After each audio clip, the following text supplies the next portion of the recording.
DCW news ముందుగా headlines.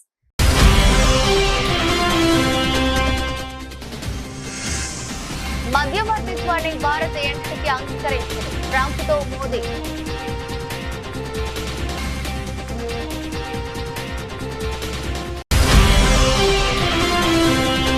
కెనడాలోని ఆల్బెర్టాలో జరుగుతున్న G7 దేశాల సదస్సు. డీప్ ఫేక్ పై ఆందోళన వ్యక్తం చేసిన ప్రధాని మోదీ.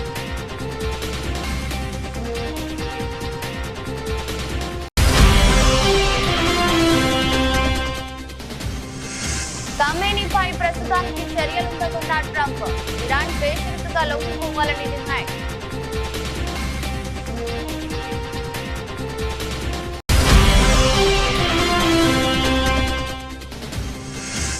సెటిల్మెంట్లకు అడ్డంగా పోలీస్ స్టేషన్లో కాంగ్రెస్ ప్రభుత్వంపై కేటీఆర్ ఫైర్.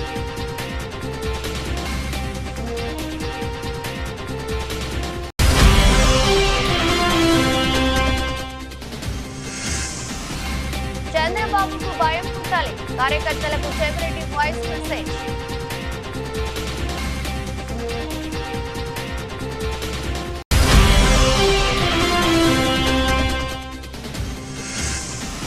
ఢిల్లీకి పయనమవుతున్న రేవంత్ రెడ్డి. 2 రోజుల పాటు ఢిల్లీలో బిజీగా గడపనున్న సీఎం.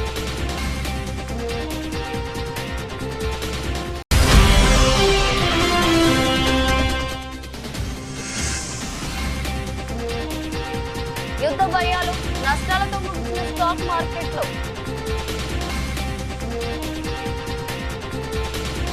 ఇటీవలే భారత్ పాక్ మధ్య ఉద్రిక్తతలను తానే ఆపానని, 2 దేశాల మధ్య జరిగిన కాల్పుల విరమణ ఒప్పందం తన ఘనతే అని అమెరికా అధ్యక్షుడు డొనాల్డ్ ట్రంప్ పదే చెప్పుకుంటున్న విషయం తెలిసిందే. ట్రంప్ ప్రకటనపై ప్రతిపక్షాలు తీవ్ర అభ్యంతరం వ్యక్తం చేస్తున్నాయి. ట్రంప్ ప్రకటనపై మోదీ మౌనం వీడాలని, ఆయన వ్యాఖ్యలపై స్పష్టతనివ్వాలంటూ డిమాండ్ చేస్తున్నాయి. ఈ నేపథ్యంలో పాక్ తో కాల్పుల విరమణ ఒప్పందంలో అమెరికా పాత్రపై ప్రధాని తొలిసారి స్పందించారు. మధ్యవర్తిత్వాన్ని భారత్ ఎన్నటికీ అంగీకరించదని స్పష్టం చేశారు. ప్రధానమంత్రి నరేంద్ర మోదీ ప్రస్తుతం కెనడా పర్యటనలో ఉన్న విషయం తెలిసిందే. G7 దేశాల శిఖరాగ్ర సదస్సు కోసం అక్కడికి వెళ్లారు. ఈ సందర్భంగా సదస్సులో అమెరికా అధ్యక్షుడు డొనాల్డ్ ట్రంప్ తో మోదీ సమావేశం కావాల్సింది. అయితే ఇజ్రాయెల్, ఇరాన్ మధ్య నెలకొన్న ఉద్రిక్తతల నేపథ్యంలో ఉన్నపలంగా ట్రంప్ కెనడా నుంచి అమెరికా వెళ్లిపోయారు. దీంతో ప్రధాని మోదీ ట్రంప్ తో ఫోన్ లో మాట్లాడారు. భారత్ పాక్ మధ్య ఒప్పందం విషయంలో అమెరికా ప్రమేయం లేదని ట్రంప్ తో ప్రధాని తేల్చి చెప్పారు. ఈ విషయాన్ని కేంద్ర విదేశాంగ శాఖ కార్యదర్శి విక్రమ్ మిశ్రీ వెల్లడించారు. దాదాపు 35 నిమిషాల పాటు ఇద్దరు ఫోన్ లో సంభాషించినట్లు చెప్పారు.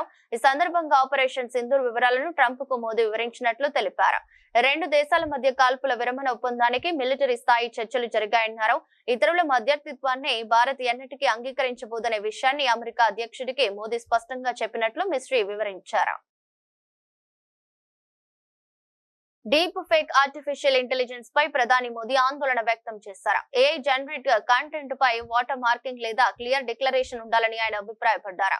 కెనడాలోని ఆల్బెర్టాలో జరుగుతున్న G7 దేశాల సదస్సులో ఆయన మాట్లాడారు. ఈ సందర్భంగా ఆయన డీప్ ఫేక్ కాంటెంట్ పై ఆందోళన వ్యక్తం చేశారు. AI ఆధారిత సమస్యలను తగ్గించాలని ఆయన సూచించారు. ఆర్టిఫిషియల్ ఇంటెలిజెన్స్ ఇన్నోవేషన్ విషయంలో తలెత్తుతున్న సమస్యలను పరిష్కరించేందుకు గ్లోబల్ గవర్నెన్స్ అవసరమని ప్రధాని మోదీ వెల్లడించారు. ప్రస్తుతం AI యుగం నడుస్తుందని, టెక్నాలజీతో అవసరమైన వ్యవస్థను సురక్షితంగా ఉంచాల్సిన అవసరం ఉందన్నారు. AI అనేది ఎనర్జీ ఇంటెలిజెన్స్ టెక్నాలజీ వ్యవస్థగా మారిందని, టెక్నాలజీ ఆధారిత సమాజాన్ని నిర్మించాలంటే రెన్యూవబుల్ ఎనర్జీ అవసరమన్నారు. సరసమైన, నమ్మదగిన, స్థిరమైన వ్యవస్థలను తీర్చిదిద్దడమే భారతదేశ ప్రాముఖ్యతని మోదీ పేర్కొన్నారు. టెక్నాలజీ వల్ల ప్రజలకు లబ్ధి జరిగితేనే అప్పుడు దాన్ని విలువైనదిగా భావిస్తామని, ఇలాంటి అంశాల్లో ఏ దేశాన్ని కూడా వెనక్కి నెట్టాల్సిన అవసరం లేదన్నారు. భారత్ తన టెక్నాలజీని ప్రజాస్వామ్య పరం చేసిందని, దాంతో ఆర్థిక వ్యవస్థను బలోపేతం చేసిందని, డిజిటల్ పబ్లిక్ ఇన్ఫ్రాస్ట్రక్చర్ ద్వారా సాధారణ ప్రజల్ని బలోపేతం చేసినట్లు చెప్పారు. సమగ్రమైన, సామర్థ్యవంతమైన, బాధ్యతాయుతమైన AI అవసరమని పేర్కొన్నారు.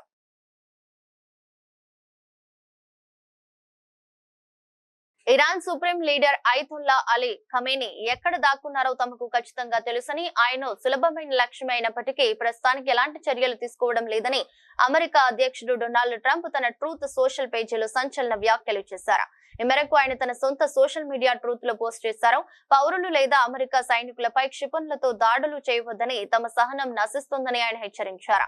ఇరాన్ బేషరతుగా లొంగిపోవాలని కూడా ట్రంప్ డిమాండ్ చేశారు. ఇరాన్ వద్ద మంచి స్కై ట్రాక్టర్లు, రక్షణ పరికరాలు ఉన్నప్పటికీ వాటిని అమెరికా తయారు చేసిన వాటితో పోల్చలేమని, ఇరాన్ గగనతలంపై ఇప్పుడు తమకు పూర్తి నియంత్రణ ఉందని మరో పోస్ట్ లో ట్రంప్ తెలిపారు. అంతకుముందు కెనడియన్ రాకీస్ లో జరుగుతున్న గ్రూప్ ఆఫ్ 7 G7 సదస్సు నుంచి ట్రంప్ ఆగమేఘాలపై వాషింగ్టన్ కు తిరిగి వచ్చారు. అయితే ఇజ్రాయెల్ ఇరాన్ వివాదంతో తన నిష్క్రమణకు ఎలాంటి సంబంధం లేదని స్పష్టం చేశారు.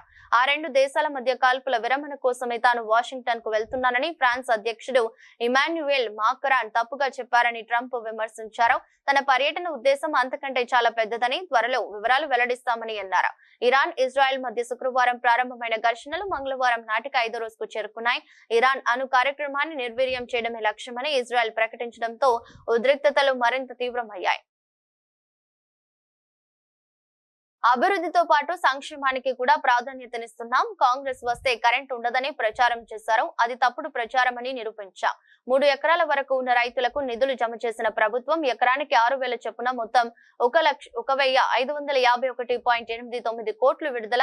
దీని ద్వారా 10.45 లక్షల మంది అన్నదాతలకు చేకూరిన ప్రయోజనం. మిగిలిన రైతులందరికీ రైతు భరోసా నిధులు జమ చేయనున్న ప్రభుత్వమని ఉప ముఖ్యమంత్రి బట్టి విక్రమార్క అన్నారు. ఈ రోజు చాలా పెద్ద ఎత్తున విద్యుత్ శాఖ సంబంధించినటువంటి అనేక కార్యక్రమాలు ఈ రోజు కొన్ని ప్రారంభోత్సవం చేసుకున్నాం, కొన్ని భూమి పూజ కార్యక్రమాలు చేసుకున్నాం. చెన్నాపూర్ కొత్తపల్లి గోరి మండలానికి సంబంధించి 1,40,00,000 రూపాయలతో 33/11 kV సబ్ స్టేషన్ ప్రారంభోత్సవం చేసుకున్నాం. అట్లాగే నూతనంగా మరో 3 సబ్ స్టేషన్లు మంజూర్ నగర్, ధర్మారావుపేట, నవాబ్పేట సంబంధించినటువంటి 3 మండలాలు భూపాల్పల్లి, గన్పూర్, ములుగు, చిట్యాల మండలాలకు సంబంధించి మరొక 7,30,00,000 రూపాయలతో సబ్ స్టేషన్ శాంక్షన్ చేసుకుని ఈరోజు భూమి పూజ కార్యక్రమం చేసుకున్నాం. ఈ ప్రాంతానికి అవసరమైనటువంటి విద్యుత్ అవసరమైనటువంటి ఎన్ని సబ్ స్టేషన్లైనా అవసరం మేరకు ఈ రాష్ట్ర ప్రభుత్వం శాంక్షన్ చేయడానికి సిద్ధంగా ఉందని చెప్పడం కోసం నేను ఈ లెక్కలు చెప్తా ఉన్నా. కాంగ్రెస్ ప్రభుత్వం వస్తే కరెంటు ఉండదని చెప్పి అనేక రకాలుగా ప్రచారం చేశారు.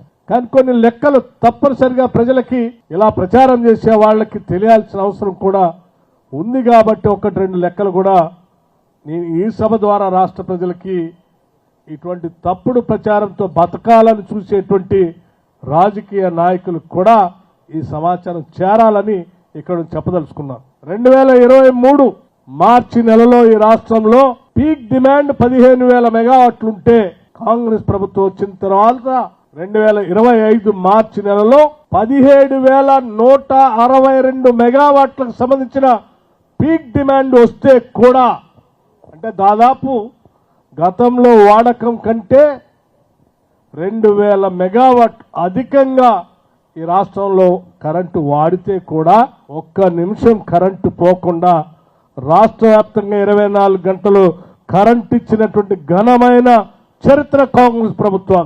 మరి ఈ లెక్కలు ఏదో గాలికి చెప్పే కాదు.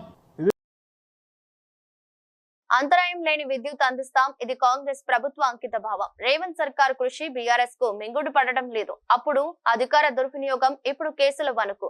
9 రోజుల్లో 9,000 కోట్లు, 3.70 లక్షల మందికి రైతు భరోసా సొమ్ములు జమ చేశామని ఐటీ పరిశ్రమల శాఖ మంత్రి దుద్దిళ్ల శ్రీధర్ బాబు అన్నారు.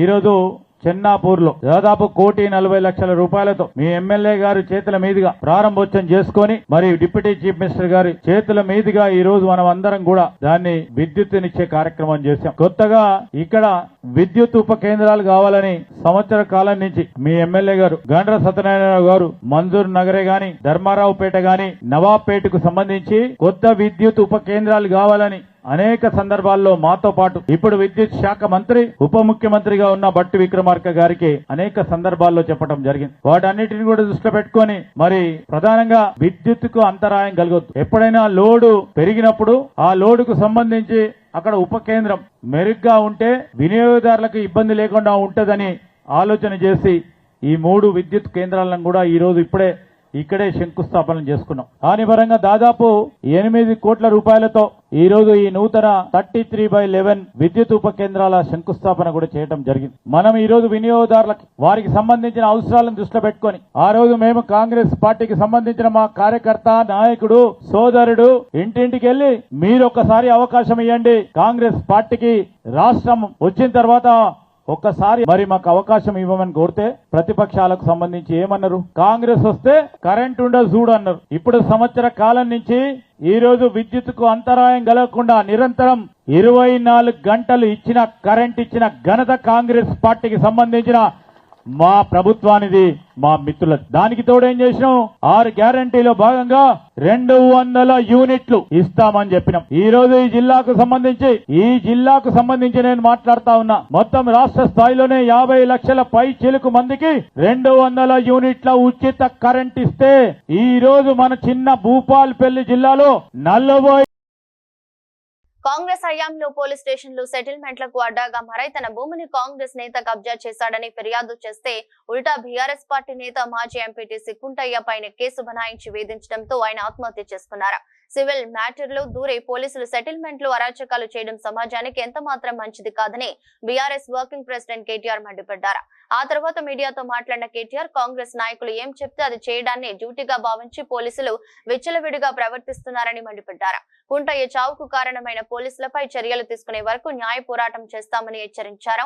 ఎవరిని వదిలిపెట్టమన్నారు. తాము అధికారంలో ఉన్న 10 ఏళ్ల కాలంలో బీఆర్ఎస్ నేతలు ఎవరు కూడా ఇంత చిల్లర లెక్కి పనులు చేయలేదన్నారు. మొన్న ఏసీపీ విచారణ జరుగుతున్నప్పుడు తన కోసం హైదరాబాద్ దాకా వచ్చి ధైర్యం చెప్పిన కుంటయ్య అదే రోజు రాత్రి ఆత్మహత్య చేసుకున్న విషయం తెలిసి మనసు కక్క వికలమైందన్నారు. కేటీఆర్ రాజకీయ నాయకులంటే అందరూ ఏదేదో ఊహించుకుంటారన్న కేటీఆర్ బయటికి గంభీరంగా కనపడ్డా లోపల దుఃఖాన్ని దాచుకుని ఓవైపు ప్రజల కోసం పనిచేస్తూ మరోవైపు కుటుంబాన్ని కాపాడుకునే క్రమంలో తీవ్ర ఒత్తిడికి గురవుతారన్నారు. తన భూమిని కాంగ్రెస్ నేత కబ్జా చేయడం, పోలీసులు కూడా ఆయనకే వత్తాసు పలకడంతో కుంటయ్య ఆత్మహత్య చేసుకున్నాడని తెలిపారు. విషయం తెలిసిన వెంటనే పార్టీ నేతలను పంపి ఆయనను కాపాడుకునేందుకు సాయశక్తులా ప్రయత్నించినా సాధ్యం కాలేదన్నారు. పార్టీలో నిబద్ధత కల నాయకుడు, నిఖార్సైన గులాబీ సైనికుడు కుంటయ్య. 2 పిల్లల చదువులు, వారి పెళ్లిళ్లు, ఇతర సమస్యలు అన్నిటికీ తనదే బాధ్యత అన్నారు. కేటీఆర్ కుంటయ్య కుటుంబానికి పార్టీ పూర్తి స్థాయిలో అండగా ఉంటుందని హామీ ఇచ్చారు. కుంటయ్యకి జరిగింది రేపు మరొకరికి జరగొచ్చని కేటీఆర్ ఈ అరాచకాలను ప్రభుత్వం అదుపు చేయాలన్నారు. ఈ ఆపద సమయంలో కుంటయ్య కుటుంబానికి మనోధైర్యాన్ని ఆ భగవంతుడు ప్రసాదించాలని కోరుకున్నారు. పెద్ద కర్మ జరిగేదాకా పార్టీ జిల్లా నాయకత్వమే అన్ని పనులు దగ్గరుండి చూసుకుంటుందన్నారు. కుంటయ్య ఆత్మకు శాంతి చేకూర్చాలని భగవంతుని కేటీఆర్ ప్రార్థించారు. ఇవాళ పోలీస్ స్టేషన్లు సెటిల్మెంట్లు అడ్డాలుగా మారిపోయినాయి. పోలీసులు అదే విధంగా ఇతర అధికారులు ఒకటే పని పెట్టుకున్నారు. కాంగ్రెస్ నాయకులు ఏం చెప్తే అది చేయాలా అన్నట్టుగా విచ్చలవిడితనం ప్రదర్శిస్తా ఉన్నారు. ఇది మంచిది కాదు. రాజకీయాల్లో గెలుస్తాము, ఓడతాం. మేము కూడా 10 ఏళ్ళ అధికారంలో ఉన్నాం. కానీ గింత లేకి పనులు, గింత చిల్లర పనులు ఎన్నడూ కూడా చేయలేదు. ఇకనైనా ఇలాంటివి కాకుండా, ముఖ్యంగా ఎక్కడైనా కంప్లైంట్ వస్తే కుంటయ్య గారు కంప్లైంట్ చేసినారు, నాకు రావాల్సిన డబ్బులు ఇవ్వకుండా నేను సతాయిస్తున్నారు. ఉల్టా ఆయన మీద కేసు బనాయించింది. అంటే ఈ రకమైన వేధింపులు, ఈ రకమైన సివిల్ మ్యాటర్లో కూడా పోలీసులు దూరడము, సెటిల్మెంట్లకు ప్రయత్నం చేయడము, ఈ రకంగా అరాచకం చేయడము ఇది ఎంత మాత్రం మంచిది కాదు. నేను ఏ ఒక్కరి మీద నేను విమర్శ చేస్తలేను. ఇది ఈ రోజు కుంటయ్య గారికి జరిగింది, రేపు ఇంకోరికి జరగవచ్చు. కాబట్టి ఇది మంచిది కాదు.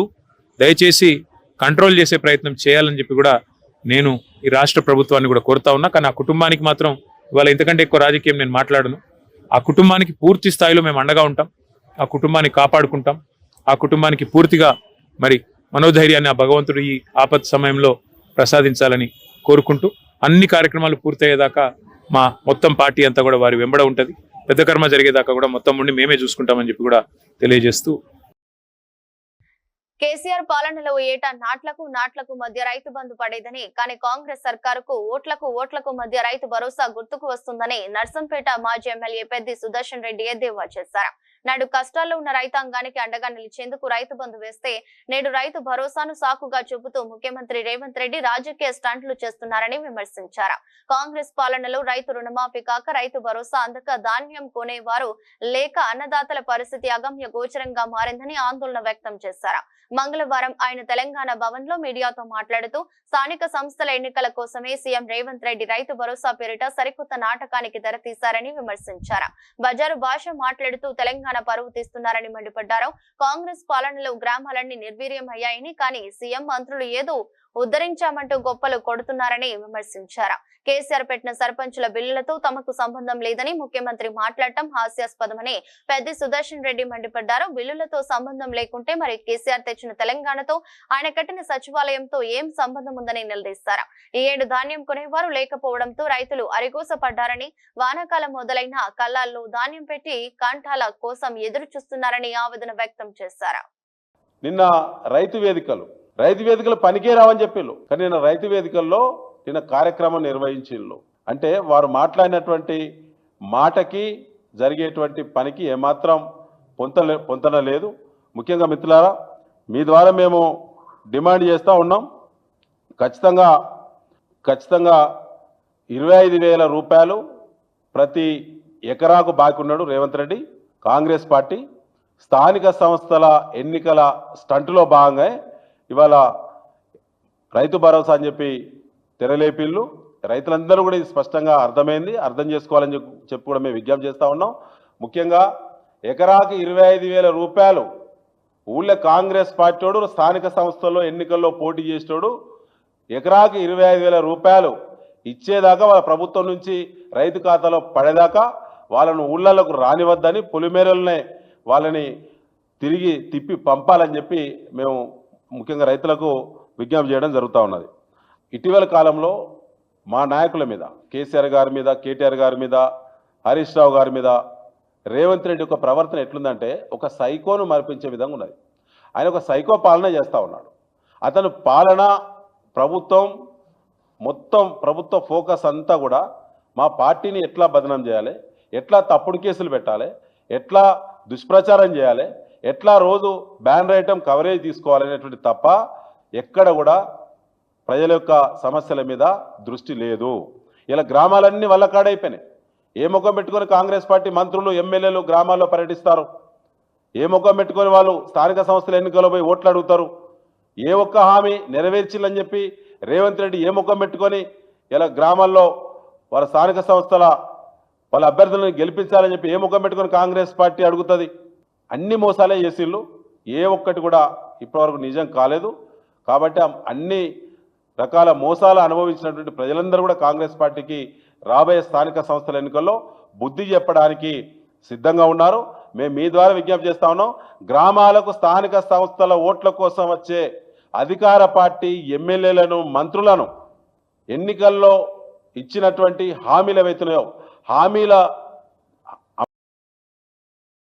ఏపీ లిక్కర్ స్కామ్ కేసులో సిట్ బృందం మరో కీలక నేతను అరెస్టు చేసింది. మాజీ ముఖ్యమంత్రి వైఎస్ జగన్ కుటుంబానికి అత్యంత సన్నిహితుడైన వైసీపీ నేత చెవిరెడ్డి భాస్కర్ రెడ్డిని సిట్ అధికారులు అదుపులోకి తీసుకున్నారు. నిన్న ఆయన తన సన్నిహితుడు వెంకటేష్ నాయుడుతో కలిసి బెంగళూరు నుండి కొలంబోకు వెళ్లే ప్రయత్నంలో ఉండగా విమానాశ్రయ పోలీసులు చెవిరెడ్డిని అడ్డుకున్నారు. చెవిరెడ్డిపై పోలీసులు ఇదివరకే లుకౌట్ నోటీసులు జారీ చేసి ఉండటంతో విమానాశ్రయ ఇమిగ్రేషన్ అధికారులు ఆయనను నిలువరించి ఏపీ పోలీసులకు సమాచారం అందించారు.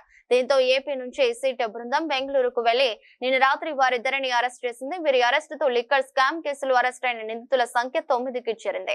అరెస్టు చేసిన 2 నిందితులను ఈ రోజు సాయంత్రం విజయవాడ కోర్టులో సిట్ అధికారులు ప్రవేశపెట్టనున్నారు. కాగా లిక్కర్ స్కామ్ కేసులో కీలక నిందితుడైన రాజు కసిరెడ్డి నుంచి మద్యం, ముడుపులు డబ్బు పెద్ద ఎత్తున చెవిరెడ్డి భాస్కర్ రెడ్డికి చేరిందని, ఆ డబ్బు గత ఎన్నికల్లో వైసీపీ అభ్యర్థులకు చేరవేశారని సిట్ అధికారుల విచారణలో గుర్తించారు. ఈ కేసులో చెవిరెడ్డి వద్ద పనిచేసిన గన్మెన్, అతని అనుచరులను సిట్ అధికారులు ఇటీవల విచారణ చేయడంతో అరెస్ట్ నుంచి తప్పించుకునేందుకు బెంగళూరు నుంచి శ్రీలంక వెళ్లే ప్రయత్నం చేశాడని అనుమానిస్తున్నారు.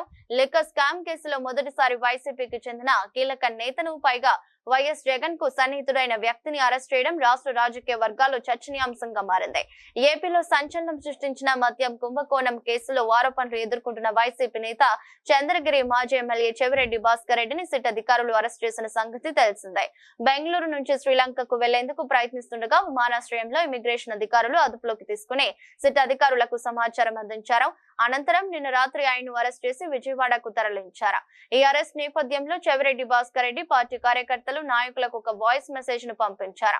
రాష్ట్రంలో జరుగుతున్న పరిణామాలు అందరికీ తెలుసని, వైసీపీ అధినేత వెంట నడిచే వారిపై కూటమి ప్రభుత్వం తప్పుడు కేసులు పెట్టి ఇబ్బందులకు గురి చేస్తుందని ఆరోపించారు. ఎన్ని కేసులు పెట్టినా తట్టుకుని నిలబడతాను, మీ అందరి ఆశీస్సులు నాకున్నాయని చెప్పారు. పార్టీ కార్యక్రమాలు ఇప్పుడు ఊపందుకున్నాయి, తాను బయటకు వచ్చాక మళ్లీ మాట్లాడతానని, తాను తన కుటుంబ సభ్యులు జగన్ కు సైనికులమని, ప్రతి ఒక్కరూ వెనకడుగు వేయకుండా పార్టీ కార్యక్రమాలలో పాల్గొనాలని చెవిరెడ్డి కోరారు. తెలంగాణ ముఖ్యమంత్రి రేవంత్ రెడ్డి మరోసారి దేశ రాజధాని ఢిల్లీ పర్యటనకు వెళ్తున్నారు. ఈ రాత్రి ఆయన హైదరాబాద్ నుంచి ఢిల్లీకి బయలుదేరనున్నారు. ఈ పర్యటన 2 రోజుల పాటు కొనసాగనుంది. పర్యటనలో భాగంగా ఆయన పలు కీలక సమావేశాల్లో పాల్గొంటారని తెలుస్తోంది.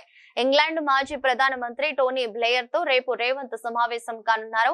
ఈ భేటీలో ప్రధానంగా రాష్ట్రానికి పెట్టుబడులను ఆకర్షించడంపై చర్చించనున్నట్లు విశ్వసనీయ వర్గాల సమాచారం. టోనీ బ్లేయర్ ప్రస్తుతం Tony Blair institute of global change అనే అంతర్జాతీయ సంస్థ నడుపుతున్నారు. ఈ సంస్థ ప్రపంచ వ్యాప్తంగా అనేక దేశాల్లో అభివృద్ధి కార్యక్రమాలు పాలు పంచుకుంటుంది. ఈ నేపథ్యంలో టీబీఐ ద్వారా తెలంగాణ రాష్ట్రానికి అందగల సహకారం, పెట్టుబడుల అవకాశాలపై రేవంత్ రెడ్డి చర్చలు జరిపే వీలుంది.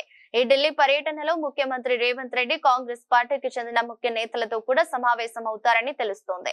పార్టీలో ఇంకా భర్తీ కాకుండా పెండింగ్ లో ఉన్న పదవులు, నామినేటెడ్ పోస్టుల భర్తీ వంటి కీలకమైన సంస్థాగత అంశాలపై కాంగ్రెస్ అధిష్టానంతో ఆయన చర్చించే అవకాశం ఉందని పార్టీ వర్గాలు చెబుతున్నాయి. వీటితో పాటు పలువురు కేంద్ర మంత్రులను కూడా కలిసి రాష్ట్రానికి సంబంధించిన వివిధ అభివృద్ధి అంశాలపై వినతి పత్రాలు సమర్పించి చర్చించే వీలుందని సమాచారం. ముఖ్యమంత్రిగా బాధ్యతలు చేపట్టిన తర్వాత రేవంత్ రెడ్డి గత ఏడాదిన్నర కాలంలో పలుమార్లు ఢిల్లీలో పర్యటించారు. ఆయా సందర్భాల్లో పార్టీ పెద్దలతోనూ కేంద్ర మంత్రులతోనూ సమావేశమై రాష్ట్ర ప్రయోజనాలు, పార్టీ వ్యవహారాలపై చర్చలు జరుపుతూ వచ్చారు. ఈ ప్రస్తుత పర్యటన కూడా రాష్ట్రానికి, పార్టీకి సంబంధించిన కీలక అంశాలపై జరగనుండటంతో ప్రాధాన్యత సంతరించుకుంది. జగన్ ప్రత్యేకమైన కుట్ర కోణంలోనే పర్యటనలు పెట్టుకుంటున్నారు. నేటి సత్తెనపల్లి పర్యటన కూడా అందులో భాగమే. నాగమల్లేశ్వరరావు వైసీపీ గెలుస్తుందని బెట్టింగ్ కు పాల్పడి ఓడిపోయి ఆ డబ్బులు కట్టలేక గత ఏడాది జూన్ 9వ తేదీన ఆత్మహత్య చేసుకున్నాడు. అంటే అతను చనిపోయి ఏడాది దాటింది. అతని చావుకు కారణం కూడా జగన్ రెడ్డి. నాగమల్లేశ్వరరావు చనిపోయాక ఆ బెట్టింగ్ డబ్బులు కొంతమేర అతని తండ్రి చెల్లించాడు. ఇందులో టీడీపీ కక్ష సాధింపు చర్యలకు పాల్పడింది ఎక్కడా, టీడీపీ ప్రభుత్వం వేధించింది ఎక్కడా అని ప్రశ్నించారు. వాళ్ళ సత్తెనపల్లి పర్యటన అనేది మనం చూస్తే ఇది చాలా, ఆయనకి నటనలో ఏదైనా అవార్డు ఉంటే ఆస్కారం ఇచ్చిన అవార్డు ఇవ్వాలి ఆయనకి. ఎందుకంటే సత్తెనపల్లి పర్యటన దేనికోసం, ఎందుకోసం అని చెప్పి నేను ప్రశ్నిస్తా ఉన్నా. ఎందుకంటే నాగమల్లేశ్వరరావు అనే వ్యక్తి ఎవరైతే ఉన్నారో రెంటపాళ్ల గ్రామానికి ఉప సర్పంచ్. రెంటపాళ్ల గ్రామం తెలుగుదేశం పార్టీకి బలమైన గ్రామం అది. మరి ఆ గ్రామంలో ఆ రోజున్న వైకాపా పార్టీ తరఫున ఉప సర్పంచ్ గా ఉన్న వ్యక్తి, ఆయన ఆత్మహత్య కారణం ఎవరు? జగన్మోహన్ రెడ్డి. ఎందుకంటే ఎన్నికల సందర్భంగా తాడేపల్లి ప్యాలెస్ నుండి నాయకులకి అందరికి మెసేజ్లు పంపించి తిరిగి మనం అధికారంలోకి వస్తున్నాం అని చెప్పి అసత్యాలు చెప్పి ప్రోత్సహించి బెట్టింగులు కాయించటం మూలాన ఎన్నికల ఫలితాలు వచ్చిన తర్వాత ఆయన కోట్లాది రూపాయలు డబ్బులు పోగొట్టుకున్నాడు అనేది జగమెరిగిన సత్యం. మరి అటువంటి వ్యక్తి మరి డబ్బులు కేవలం జగన్మోహన్ రెడ్డి యొక్క ప్యాలెస్ నుండి జరిగిన ప్రచారం వల్ల బెట్టింగ్ లో పాల్గొని ఉన్న ఆస్తిని కోల్పోతే దిక్కుచోసక ఆత్మహత్యానికి పాల్పడితే ప్రభుత్వానికి ఏంటి సంబంధం అని చెప్పి నేను అడుగుతా ఉన్నా. నాకు గుర్తున్నంత వరకు నాగమల్లేశ్వరరావు అనే వ్యక్తి చనిపోయింది జూన్ 9వ తారీఖున. చంద్రబాబు నాయుడు గారు ఎప్పుడు ప్రమాణ స్వీకారం చేశారు? జూన్ 12 అనుకుంటా. అంటే ఆయన ఆత్మహత్య చేసుకునేదానికి అసలు ప్రభుత్వమే లేదు, ప్రమాణ స్వీకారమే చేయనప్పుడు అసలు ప్రభుత్వ వేధింపులు అనే ప్రశ్న ఎక్కడ వస్తుంది? నాకు చాలా ఆశ్చర్యం కలిగించేది అదే. అసలు ప్రభుత్వమే మా ప్రభుత్వం ప్రమాణ స్వీకారం చేయకముందు ఆయన వీటి మీద కోట్లాది రూపాయలు బెట్టింగ్ లో పాల్గొని ఏ దిక్కు తోచక చనిపోతే ఆత్మహత్య చేసుకుంటే ప్రభుత్వానికి ఏం సంబంధం? అసలు ప్రభుత్వమే ఇంకా ఏర్పాటు కాల, ఫలితాలు వచ్చినాయి. ఏ పార్టీకి, తెలుగుదేశం పార్టీ కూటమి పార్టీకి మెజార్టీకి వచ్చిందనేది స్పష్టం అవుతా ఉంది. 12వ తారీఖున నాకు గుర్తున్నంత వరకు ప్రమాణ స్వీకారం చేసింది. నాకు తెలిసి ఈయన చనిపోయింది ఎన్నికల ఫలితాలు వచ్చిన తర్వాత. అసలు ప్రభుత్వం ఏర్పడక ముందే ప్రభుత్వ వేధింపులు అని చెప్పి దానికి ఒక బ్యానర్ పెట్టి ఆయన ఇవాళ ఒక రాజకీయానికి శవయాత్రకి తెరదీశాడు. నిజంగా నాగమల్లేశ్వరరావు ఆత్మహత్య చేసుకున్నాడంటే దానికి తొలి ముద్దాయి జగన్మోహన్ రెడ్డి. నిజంగానే ఆయన ప్రోత్సహించకుండా, ఆయన పార్టీ ప్రోత్సహించకుండా ఉంటే బెట్టింగ్ హైదరాబాద్ నగరంలోని బేగంపేట విమానాశ్రయంలో బుధవారం ఉదయం కొద్దిసేపు తీవ్ర ఉద్రిక్తత పరిస్థితులు నెలకొన్నాయి. విమానాశ్రయంలో బాంబు పెట్టినట్లు గుర్తు తెలియని వ్యక్తి నుంచి ఇమెయిల్ ద్వారా వచ్చిన సందేశం కలకలం రేపింది. ఈ సమాచారం అందుకున్న వెంటనే నగర పోలీసులు, విమానాశ్రయ భద్రతా సిబ్బంది అప్రమత్తమయ్యారు. బాంబు స్క్వాడ్, డాగ్ స్క్వాడ్ బృందాలు హుటాహుటిన విమానాశ్రయానికి చేరుకున్నాయి. ఎయిర్పోర్టు ప్రాంగణమంతా క్షుణ్ణంగా తనిఖీలు చేపట్టారు. ప్రతి మూలను గాలించినప్పటికీ ఎటువంటి పేలుడు పదార్థాలు గాని, అనుమానాస్పద వస్తువులు గాని లభ్యం కాలేదు. గంటల తరబడి విస్తృతంగా సోదాలు చేసిన అనంతరం విమానాశ్రయంలో ఎలాంటి బాంబు లేదని అధికారులు నిర్ధారించారు. దీంతో అటు పోలీసులు, ఇటు విమానాశ్రయ సిబ్బందితో పాటు ప్రయాణికులు కూడా ఊపిరి పీల్చుకున్నారు.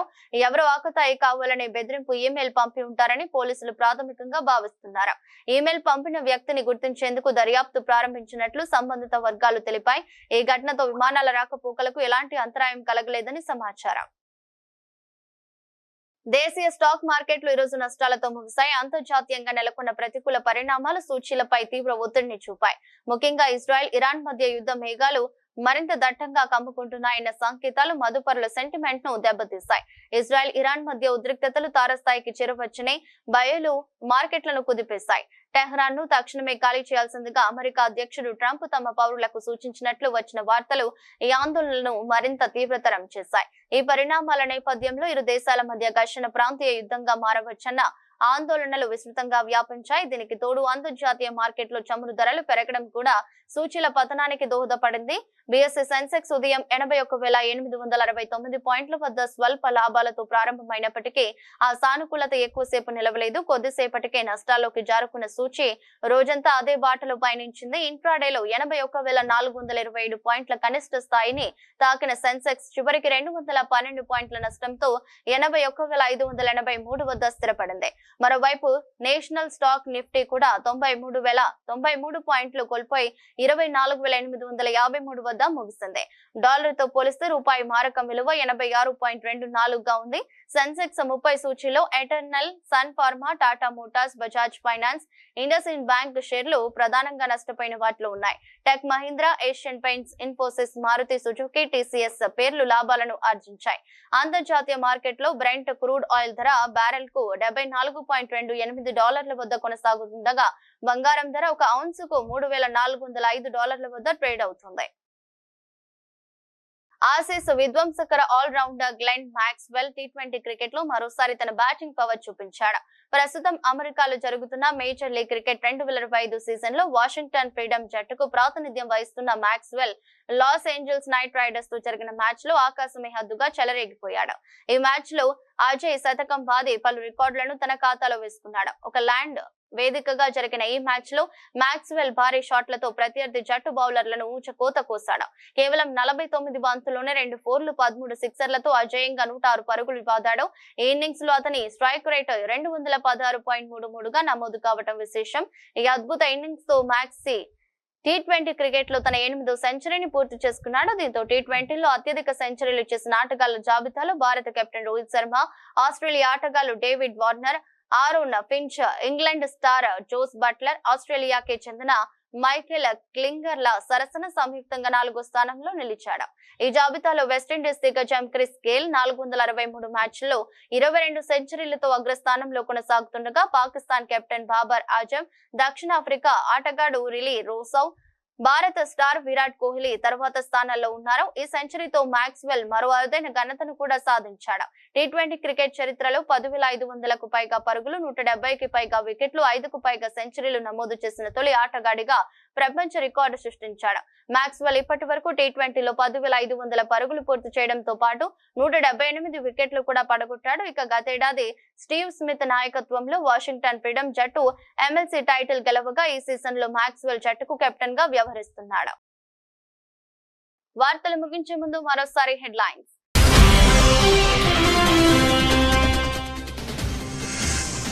మధ్యవర్తిత్వాన్ని భారత్ ఎన్నిటికీ అంగీకరించింది. ట్రంప్ తో మోదీ.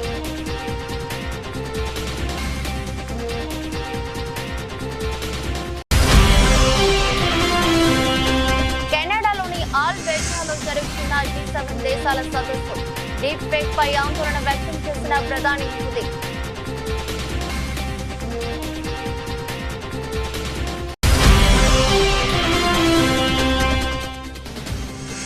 ఖమేనీపై ప్రస్తుతానికి చర్యలుందనున్న ట్రంప్. ట్రంప్. ఇరాన్ బేషరతుగా లొంగిపోవాలని డిమాండ్.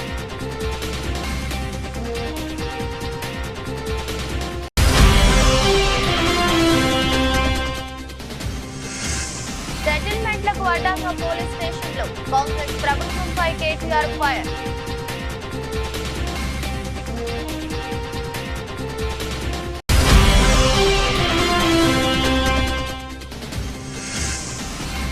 చంద్రబాబుకు భయం పుట్టాలి, కార్యకర్తలకు చెవిరెడ్డి వాయిస్ మెసేజ్.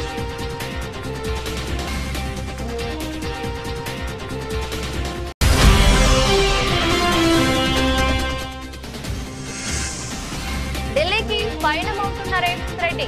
2 రోజుల పాటు ఢిల్లీలో బిజీగా గడపనున్న సీఎం.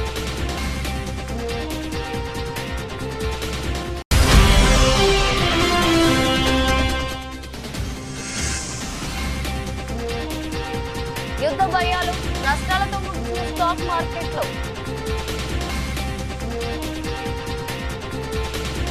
ఇది రోజు బులెటిన్. మరో బులెటిన్ లో మళ్ళీ కలుద్దాం. అంతవరకు సెలవు. నమస్కారం.